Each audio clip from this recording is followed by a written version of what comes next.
ಕ್ಷೇತ್ರದವರಾಗಿ Siddaramaiah election ನಿಂತ್ಕೊಬೇಕು ಬೇಡೋ ಅಂತ ಬೇಡ, ಅವ್ರ ಮಗನ್ ಬೆಳೆಸ್ಬೇಕು ಅಂತ ಬಿಟ್ಬಿಟ್ಟವ್ರ. ಮಗನ್ ಬೆಳೆಸಕ ಅವ್ರೇನು ಇನ್ನೇನು ವಯಸ್ಸಾಗದ ಇನ್ಯಾತಕ್ಕೆ ನಿಂತ್ಕೊಂಡ್ರು ಅವರು.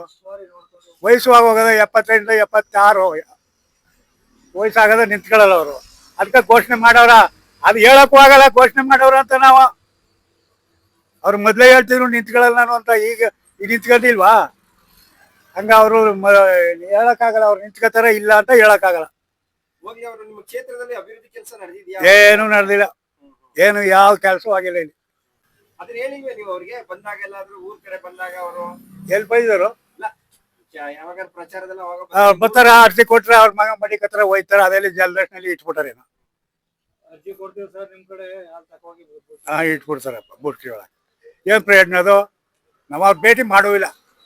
ಬರ್ತಾರ, ಅವ್ರ ಮಗನ ಅರ್ಜಿ ಕೊಟ್ರೆ ತಗೋಗ ಅಲ್ಲಿ ಇಡ್ತಾರ. ಎಲ್ಲ ಏನೋ EHD ಮಾಡಕ ಹೋಗಕ್ ಹೋಗಿದ್ದವನ್ ಬಸ್ ಮಾಡ್ಕೊಂಡು ಅವ್ರ ಮಗನ ತಗೋಕ. ಇಲ್ಲಪ್ಪ ಮಾಡಿಸ್ತೀನಿ ಹೋಗಿ ಅಂದ್ರು. ಅವ್ರ ಅಪ್ಪನು ಗೆದ್ದು 3 ವರ್ಷ ಆಯ್ತು, ಯಾರು ಏನು ಇಲ್ಲ. ಮಗನು ಸೋತಾಯ್ತು, ಅಪ್ಪ ಗೆದ್ದ, ಮಗನ MLC ಮಾಡಿದ್ರು, ಕೂತ್ಕೊಂಡ್ರಿ ಇಪ್ಪಟ್ಟು. ಅದಕ್ಕೆ ಇಪ್ಪಟ್ಟು ಮಗನಿಗೆ ಬಿಟ್ಬಿಡ್ತಾವ್ರ. ನಮ್ಗೇನು ಅರ್ಧ ಭಾಗ ನಿಂತ್ಕೊಳ್ಳಲ್ಲ ಅಂತ ನಮ್ಮ ಇಷ್ಟಪ್ಪ. ನಿಂತ್ಕೊತಾರ ಅಂತ ಏನಿಲ್ಲ, ಅರ್ಧ ಭಾಗ ನಿಂತ್ಕೊಳ್ಳಲ್ಲ ಅವ್ರು. ಅವ್ರ ಮಗ ನಿಂತ್ಕೊಂಡ ಗೆಲ್ತಾರ? ಗೆಲ್ತದ. ಅದಂತೂ ನಮ್ಮ ಏರಿಯಾದಲ್ಲಿ ಗೆಲ್ತಾರ. ಇಲ್ಲಿ ಆ ತರ ಅವ್ರಗ ಇದದ.